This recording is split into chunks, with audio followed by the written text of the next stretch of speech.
Bueno, continuamos. Entonces, vamos con la autoridad de la fe que mueve montañas, dijimos, y vamos a iniciar con la lectura de nuestro libro de Josué, capítulo 4, versículos del 8 al 17. Los hijos de Israel lo hicieron así. Como Josué les mandó, tomaron 12 piedras en medio del Jordán, como Jehová lo había dicho a Josué, conforme al número de las tribus de los hijos de Israel, y les pasaron al lugar donde acamparon.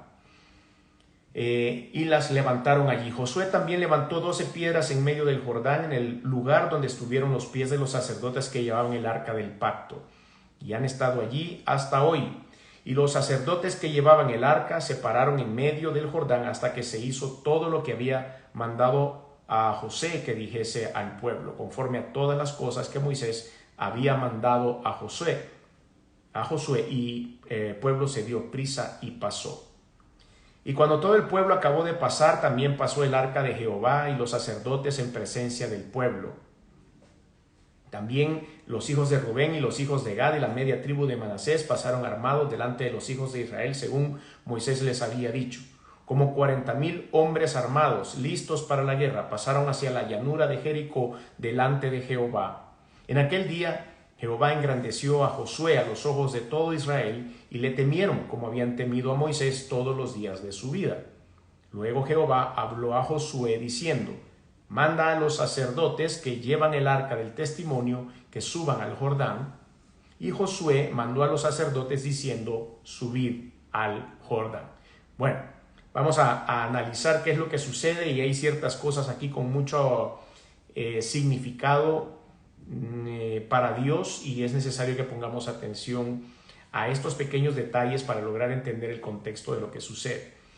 Dijimos al principio, y tal vez lo voy a repetir porque parece que no se escuchó bien el sonido en los primeros minutos de esta transmisión, pero dijimos que el pueblo de Israel ya había pasado el Jordán en este punto, y que era muy interesante que pudiésemos ver, tal vez desde un dron en este tiempo moderno, cómo todo ese montón de gente, eran casi 2 millones de personas, estaban atravesando el río Jordán, y en medio del río justamente se había detenido el arca del pacto de Jehová, que estaba siendo cargado por los levitas, y ellos se detuvieron. Recuerden, también mencionábamos que ningún ser humano podía acercarse, y la orden en ese momento era que nadie se acercara a menos de 1 kilómetro de distancia del arca del pacto.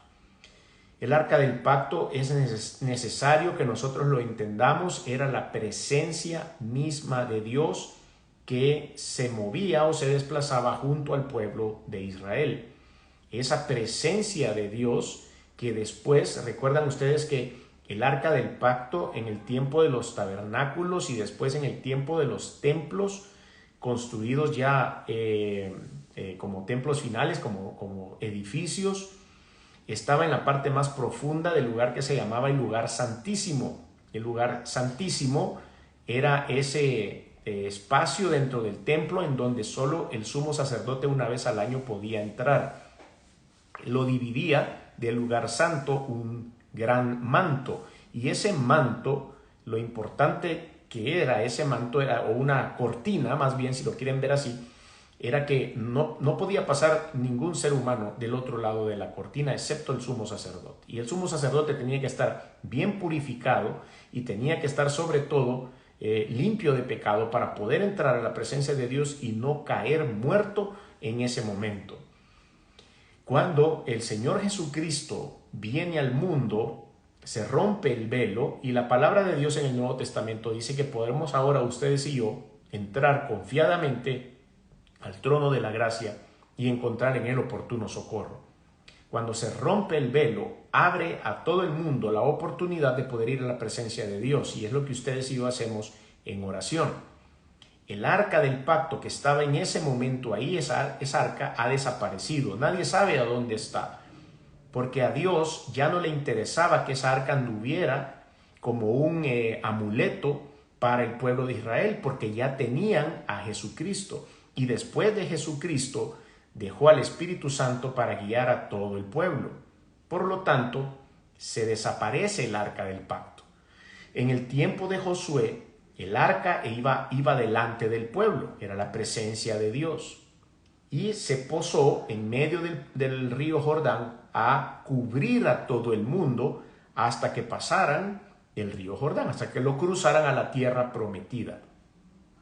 Todo esto es una figura de Jesucristo, una figura de Jesús que nos habla de su protección en ponerse delante del peligro para que el pueblo de Israel pueda pasar.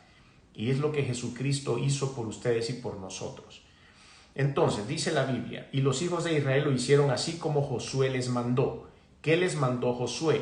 Les dijo que tomaran 12 piedras de en medio del Jordán. Esas 12 piedras estaban en medio del río. Eran como un buen recuerdo, ¿verdad? El haber tomado una piedra de en medio de un río tan grande y tan caudaloso y poder decir, esta piedra la tomé del centro el día que pasamos en seco gracias al poder de Dios.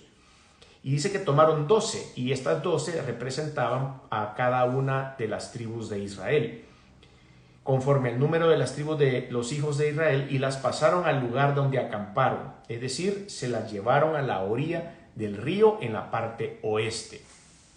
Agarraron esas 12 piedras, se las llevaron a ese lugar y ya ahí las reunieron. Josué, dice el versículo 9, también levantó 12 piedras de en medio del Jordán. Él también se metió a hacer lo mismo que estaban haciendo ellos, y en el lugar donde estuvieron los pies de los sacerdotes que llevaban el arca, o sea, en medio del río, y en ese lugar creó él como un memorial, podemos llamarlo de esa forma, un memorial en medio del río Jordán, a donde él puso él solo 12 piedras. El pueblo había pasado el río con 12 piedras, un representante de cada tribu, y en la ribera del río, allá en el otro lado, en seco, ellos habían armado su memorial también, en donde habían puesto estas rocas como recuerdo de que las 12 tribus de Israel habían pasado hacia la tierra prometida. Esa era la orden que había dado el Señor.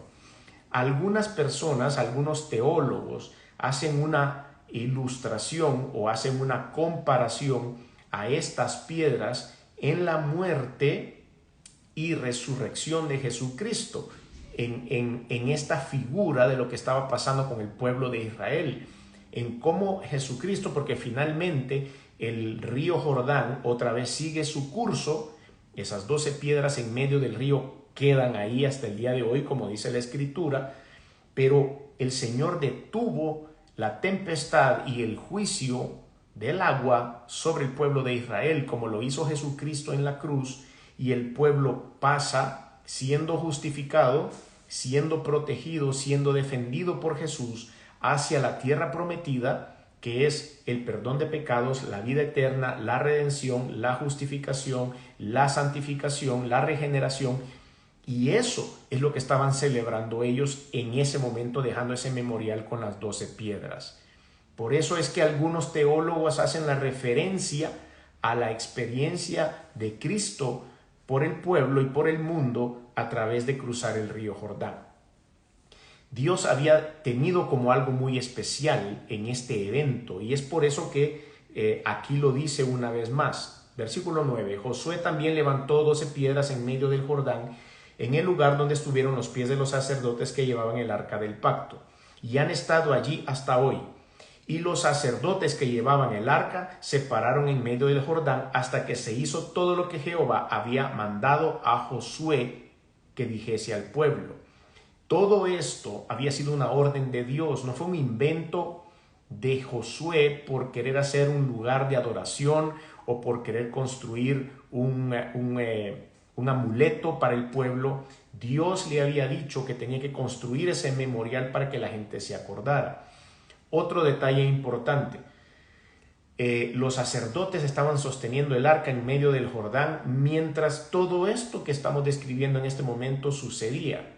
Ya los 2 millones de personas habían cruzado, ya todo el mundo estaban felices del otro lado, y los sacerdotes estaban sosteniendo el arca aún en medio. Cuando ven regresar a Josué Y les dice, no se vayan todavía, quédense aquí porque ustedes son los que me van a mantener vivo. Son ustedes los que me van a asegurar que esa pared de agua que se está deteniendo ahí no nos vaya a caer encima. Debo cumplir con la voluntad de Dios de poder crear en medio del Jordán este monumento, este memorial de las 12 rocas. Entonces es ahí donde el arca dice, se pararon en medio del Jordán hasta que hizo todo lo que Jehová había mandado a Josué que dijese el pueblo, conforme a todas las cosas que Moisés había mandado a Josué. Y el pueblo se dio prisa y pasó. Llegaron al otro lado del río.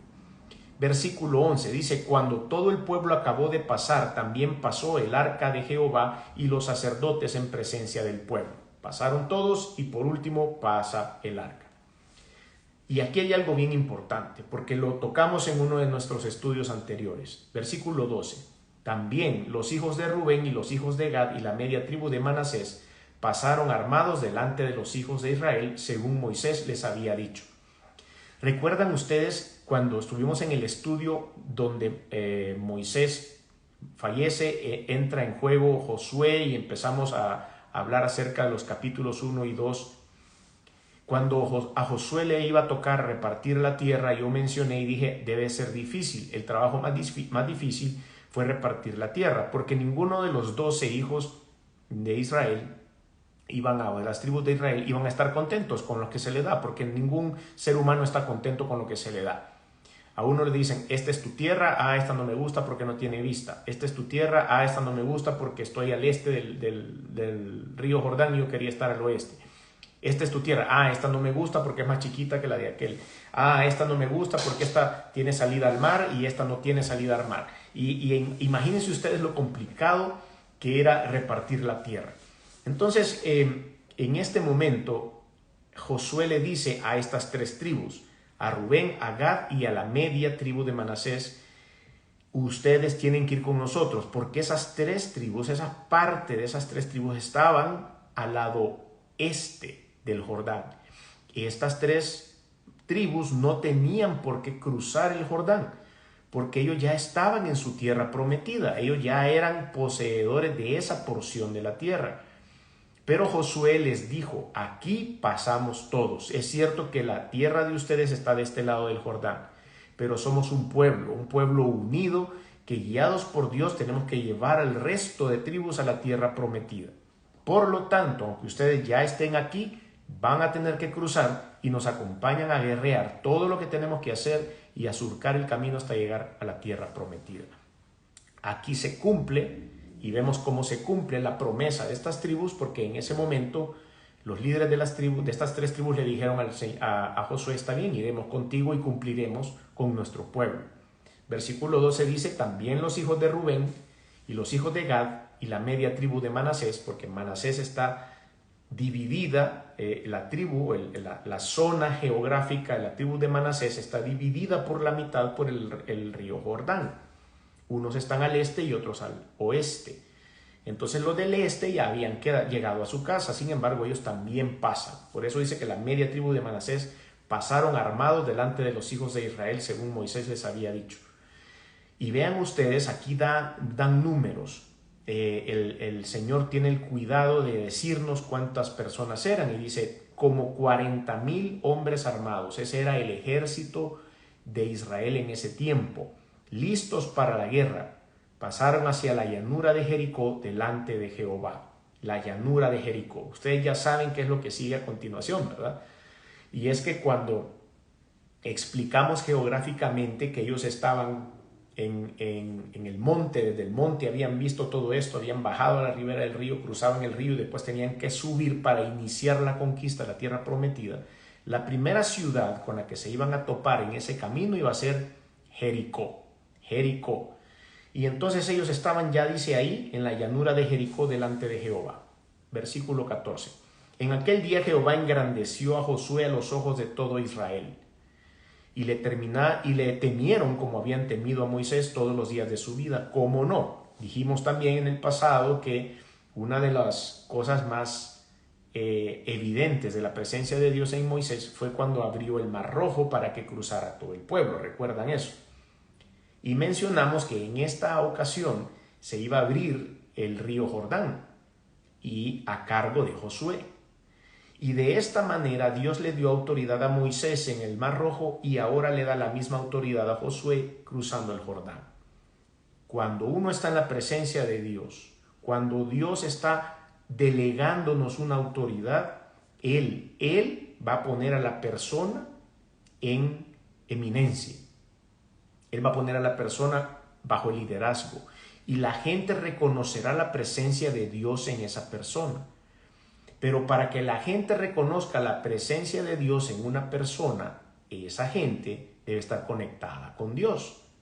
Porque yo puedo pensar que la persona está haciendo algo bueno. Yo puedo pensar que la persona está teniendo buenas intenciones. Yo puedo pensar que porque habla bonito es un buen líder. Pero no necesariamente. La gente tiene que poner sus ojos y su confianza en Dios y que Dios va a usar a ciertas personas elegidas por Él para representar el liderazgo. Y es exactamente lo que pasó aquí. Dice que engrandeció a Josué como lo hizo con Moisés y todos temieron. Pero por supuesto, la palabra temor aquí no quiere decir que ellos habían cruzado el Jordán porque temieron que Josué les hiciera algo del otro lado debido al poder que tenía. No, no fue eso. Ese temor es un temor de respeto a la persona cuando se ve que es un hombre de Dios. En el caso de Josué, Dios le estaba confirmando al pueblo que Josué había sido designado para ser su líder. Número 15, versículo 15. Luego Jehová habló a Josué diciendo, es básico, usted quiere conquistar una tierra, usted quiere ser lleno del Espíritu Santo, usted quiere vivir su vida en las victorias de Cristo, es necesario tener una conexión directa con Dios a diario. Por eso hemos titulado este mensaje, y lo repito una vez más, la autoridad de la fe que mueve montañas. Pero esa fe viene en tener una sana relación con mi Señor. Luego Jehová habló a Josué diciendo, manda a los sacerdotes que lleven el arca del testimonio, que suban del Jordán. Y Josué mandó a los sacerdotes diciendo, subid del Jordán. Quiere decir ya que se alejaran de la ribera del río Jordán y siguieran caminando con el propósito de guiar al pueblo. Bueno, vamos a ver cuál es la aplicación que podemos hacer a consecuencia de esta historia bíblica. Primero, el primer punto que podemos identificar es que el caminar por la fe es un mandato, no es una opción. El caminar por la fe es un mandato de Dios, no es una opción para el cristiano. Podrá ser una opción para la persona que todavía no ha recibido a Cristo como Salvador. Podrá ser una opción para aquellos que de repente escuchan algo de Dios y reciben o sienten cierta simpatía con lo que oyen. Pero el caminar con fe para los cristianos nacidos de nuevo, para aquellos que hemos entregado nuestra vida al Señor, no es una opción. Tenemos que hacerlo. ¿Y cuáles son las razones? La razón es que es una orden divina. La fe para el cristiano es una orden divina. ¿Recuerdan ustedes cuando el Señor hablaba con Tomás, el apóstol de Jesucristo, Tomás, y Tomás era el incrédulo y él decía que tenía que poner sus dedos sobre las llagas de Jesús y sobre las marcas de sus clavos, y el Señor le dijo, bienaventurados, le dice, los que creyeron y no vieron. Y entonces es una orden divina de parte de Dios el tener fe, aunque no veamos a Jesús en este momento. Ya no existe un retroceso a nuestra vida pasada. Dios es la puerta abierta para que nosotros y nuestros hijos lleguemos a su presencia. Apocalipsis capítulo 3 versículo 7, en su mensaje a Filadelfia, el Señor dice, escribe al ángel de la iglesia en Filadelfia, esto dice el santo, el verdadero, el que tiene la llave de David, el que abre y ninguno cierra, y cierra y ninguno abre. Dios tiene el control de nuestra vida. Tenemos que tener fe en Él, porque Él tiene las llaves de nuestra vida. Abre puertas y cierra puertas. Él abre las puertas que Dios quiere abrir para nuestra vida y cierra las puertas que Satanás quiere abrir para nuestra vida. Satanás nos va a abrir puertas que nos van a parecer atractivas, que van a parecer que son de bendición, pero realmente Dios no quiere que pasemos por esas puertas. Por eso en su momento dado Dios cierra algunas puertas, nosotros nos resentimos y decimos no puede ser, ¿cómo perdí esta bendición? Pero esa puerta probablemente no era abierta por Dios. La fe en seguir la voluntad de Dios es importante. Por eso estas razones nos llevan a pensar en que es un mandato divino. Las bendiciones de la fe, porque esas puertas abiertas que Dios va a permitir en nuestra vida son bendiciones de fe. Llegan para aquellos que creen, llegan para aquellos que verdaderamente han abrazado las promesas de Dios, porque las promesas de Dios son hechos, aunque no hayan pasado todavía. Si Dios ha prometido algo, eso ya es un hecho. Que vamos a tener que esperar un tiempo, que vamos a tener que esperar la voluntad perfecta de Dios, de acuerdo, pero que es un hecho, es un hecho. Hebreos capítulo 11, versículos del 1 al 12, es uno de los versículos más famosos de la Escritura, y dice, es pues la fe, la certeza de lo que se espera. Nosotros estamos seguros a través de la fe que hay algo que viene, y si esa promesa ha sido confirmada por Dios, viene. La convicción de lo que no se ve, el mismo concepto que le dijo el Señor Jesucristo a Tomás, bienaventurados los que creen sin ver, los que aunque no han visto han creído. Y aquí es la convicción que nosotros tenemos en Cristo Jesús. Por eso este es el concepto bíblico más importante de fe que podemos encontrar en la Escritura. Es pues la certeza de lo que se espera, la convicción de lo que no se ve, porque ¿por quién? Por la fe alcanzaron buen testimonio los antiguos. Ustedes y yo ahora leemos de estos grandes personajes bíblicos porque alcanzaron la fe. Otra de las bendiciones es que le da crédito a la causa de Dios, a todo lo que se refiere a Dios. Cuando la bendición viene, nosotros le damos crédito a Dios, damos la honra y la gloria a Él. Lucas capítulo 5, versículos 24 al 26 dice, pues para que sepáis que el Hijo del Hombre tiene potestad en la tierra para perdonar pecados, dijo al paralítico, a ti te digo, levántate, toma tu lecho y vete a tu casa. Al instante levantándose en presencia de ellos y tomando el lecho en que estaba acostado, se fue a su casa glorificando a Dios. Y todos, sobrecogidos de asombro, glorificaban a Dios y llenos de temor decían, hemos visto maravillas. Le dan crédito a Dios, testimonios de milagros y de bendiciones, de puertas abiertas para nosotros, es porque le tenemos que dar crédito a Dios. Además de esto, son bendiciones de estas puertas abiertas porque es un canal del poder de Dios, el canal por donde llega y se manifiesta el poder de Dios en nuestras vidas a través de la fe. Hebreos capítulo 11 siempre, pero en el versículo 6 dice, pero sin fe es imposible agradar a Dios, porque es necesario que el que se acerca a Dios crea que le hay y que es galardonador de los que le buscan. Es imposible que nosotros tengamos una buena relación con Dios si no creemos en Él, si no tenemos fe en Él. Es imposible. Es necesario, dice aquí, que el que se acerca a Dios, o sea, todos nosotros, si usted está conectado, usted está viendo este video, si usted está, con el interés de conocer de Dios y quiere estar cerca de Él, tiene que haber fe en su corazón. El que se acerca a Dios crea que le hay y que va a ser galardonador, es decir, que habrán bendiciones para aquellos que le buscan.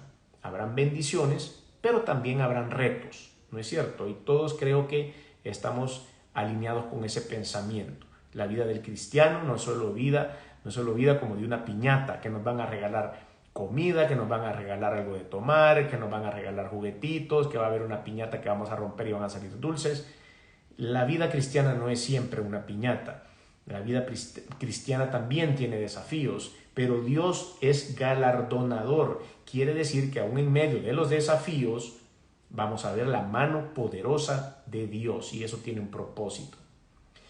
Hablando de manos, es la mano que recibe las respuestas. La fe en el Señor es la mano que recibe las respuestas. Marcos capítulo 9, versículos 22 y 23 dice, y muchas veces le echa en el fuego y en el agua para matarle, pero si puedes hacer algo, ten misericordia de nosotros y ayúdanos. Jesús le dijo, si puedes creer, al que cree, todo le es posible.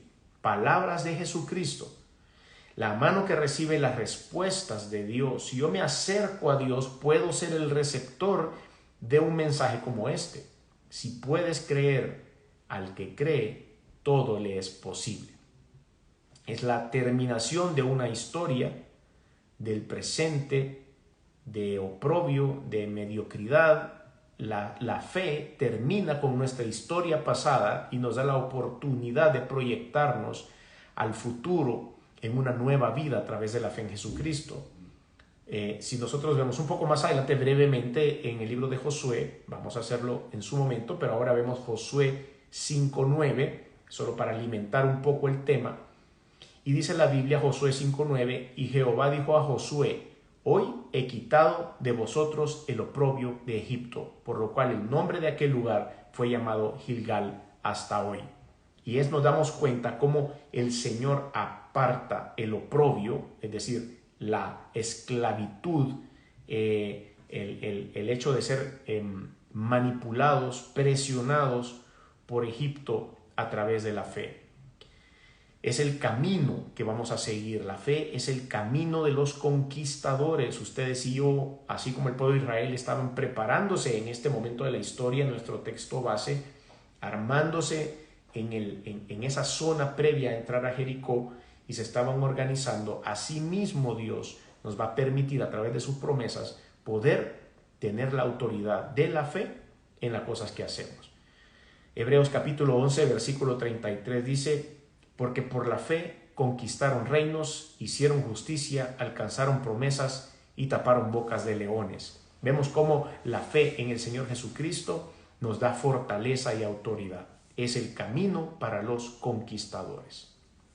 Entonces, dijimos en nuestro punto principal, en nuestro punto número 1, el caminar por la fe es un mandato, no es una opción, y hemos dado todos estos motivos.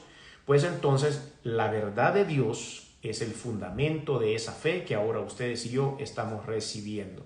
La verdad de Dios, la palabra de Dios, el testimonio de la realidad de Dios es el fundamento de la fe.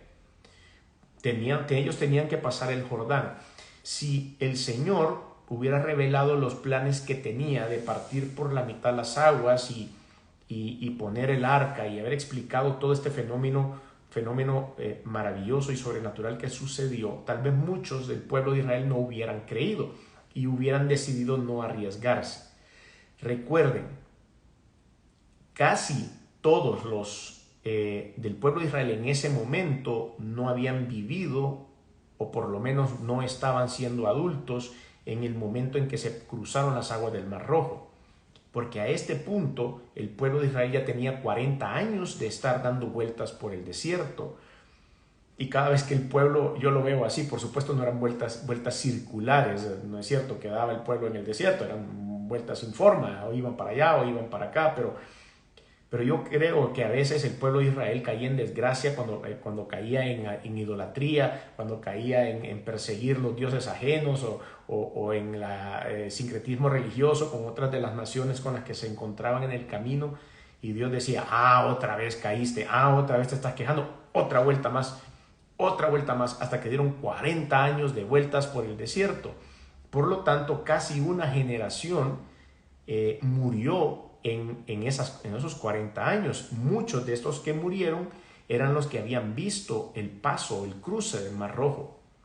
Esta nueva generación estaba a los pies del río Jordán. Tal vez uno que otro anciano, muy anciano, que cruzaron el Jordán deben haber dicho, aleluya, una vez más veo este milagro. Pero mucha de la población era primera vez. Solo le habían contado a esa generación que habían cruzado las aguas una vez y ellos la estaban ahora cruzando.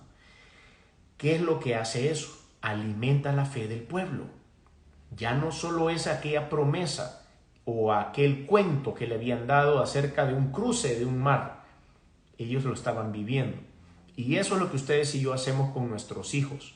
o algunos de ustedes con sus nietos, el hecho de poder contarle las historias de fe que nosotros hemos vivido cuando teníamos menos edad o cuando estábamos jovencitos, y estos son los encuentros que tuvimos con el Señor, y estas son las cosas sobrenaturales y maravillosas que hemos visto, que han pasado en nuestra vida.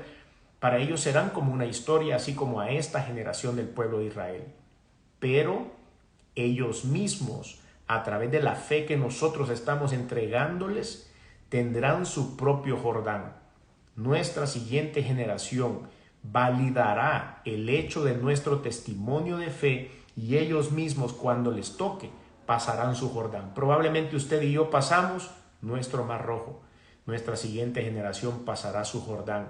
Lo que nosotros tenemos que hacer es entregar la herencia de fe. Entonces el Jordán tiene un simbolismo, porque era la barrera entre la muerte y la vida. Ellos venían huyendo de Egipto, y al pasar el Jordán iban a entrar a la tierra prometida, a la nueva vida.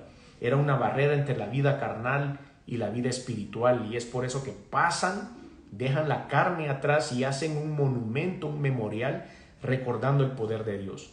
El Jordán era la frontera entre la mediocridad, estar en el desierto caminando como nómadas por todas partes, y la experiencia espiritual, entrar a la tierra prometida.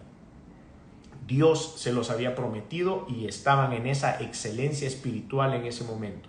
Por eso el simbolismo del Jordán es muy importante para el pueblo de Israel. La barrera, al ser vencida por el arca del pacto, porque fue lo que básicamente detuvo las aguas, desarrollaría la fe necesaria para las siguientes conquistas que iban a haber más adelante, las cuales, por supuesto, en su momento vamos a estudiar. La fe en la verdad de Dios divide la historia personal. Noé estuvo en un desastre natural, y ese desastre lo hizo pasar después a la esperanza. Abraham pasó de la ignorancia de la verdad cuando estaba allá en Ur de los Caldeos a la verdad en Cristo cuando llegó a la tierra de Canaán. Jacob era suplantador, eso quería decir su nombre, y pasó de la picardía, del abuso, de haber suplantado a su hermano, a la honestidad, después de ser llamado el patriarca del pueblo de Israel. José pasó del dolor de estar preso al consuelo de ser un servidor de Dios en liderazgo dentro de Egipto. Moisés pasó del peligro a la seguridad. Después de estar flotando en una canastita, pasó a la seguridad de estar en el palacio del faraón. La consumación de la verdad de Dios está en la muerte y resurrección de Cristo. Por eso hay un simbolismo en la división de la unión del Jordán, recuerdan, la mencioné, con las verdades de la muerte y resurrección de Cristo. La muerte y resurrección del Señor son el fundamento para esto. Entonces, vemos que no debemos nosotros mezclar estas cosas. La base de nuestra vida es como la base de ellos. Estuvieron firmes en medio del Jordán, en la presencia de Dios, y por eso la presencia de Dios en su vida y en la mía deben estar presentes. Y esto es lo que ustedes y yo tenemos que compartir.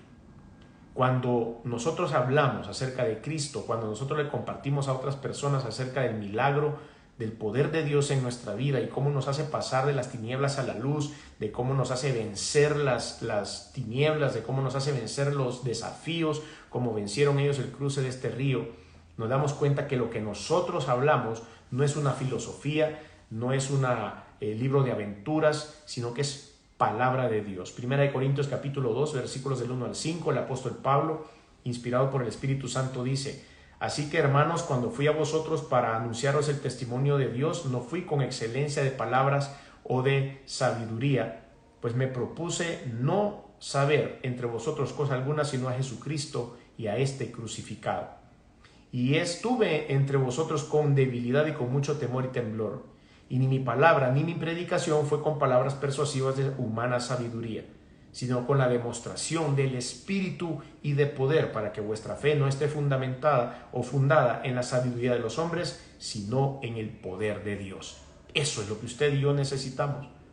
Eso es lo que usted y yo debemos anhelar en nuestro corazón.